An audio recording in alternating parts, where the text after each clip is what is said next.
अध्यक्ष महोदय, सरकार का जो जवाब आया है वो भेग है, पूरक।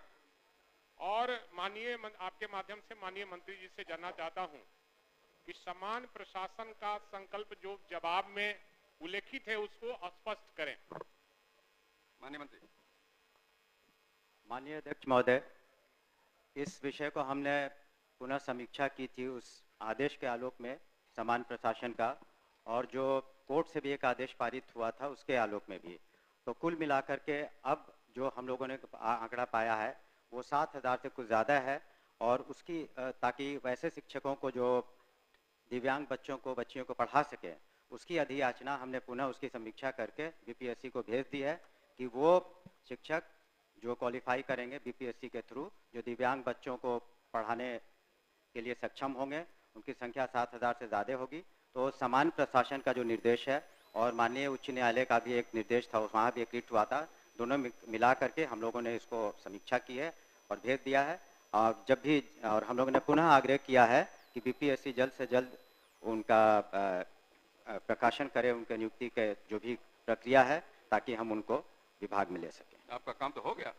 अध्यक्ष महोदय, इसमें पहले मैंने कहा कि जवाब में भेग है सरकार का जवाब, और डोमिसाइल नीति लागू करना था, और बाहरी जो व्यक्ति है दिव्यांग का, उसमें 121 व्यक्तियों को, दिव्यांगों को बहाली की गई है दूसरे राज्यों के लोगों का, और इस राज्य में केवल 44 व्यक्तियों को ही बहाली की गई है। तो सरकार का जो नीति है उसका उल्लंघन, खुला उल्लंघन है कि दूसरे राज्यों के दिव्यांगों को, हाँ, सरकार स्पष्ट करे कि जिन 121 दूसरे राज्य के अभ्यर्थियों का चयन हुआ है उनमें से कितने अभ्यर्थी गैर आरक्षित वर्ग के अंतर्गत चयनित हुए हैं। अध्यक्ष महोदय, इसमें कोई उल्लंघन नहीं हुआ किसी नीति का। जो नीतियां बनी थी पूर्व में जो नियुक्तियों की, तो उसी का अनुपालन हुआ है। जहां तक उसमें उन्होंने डाटा मांगा है अलग अलग कैटेगरी का, मैं आपको अलग से दे दूंगा, लेकिन जो नीति निर्धारित है उसी के तहत नियुक्तियां हुई है। ये अलग बात है कि वहां पर संख्या ज़्यादा है, इसलिए हम लोगों ने पुनः समीक्षा की, जैसा कि हमने बताया कि 7,000 से ज़्यादा इस बार हम लोग नियुक्तियां करेंगे।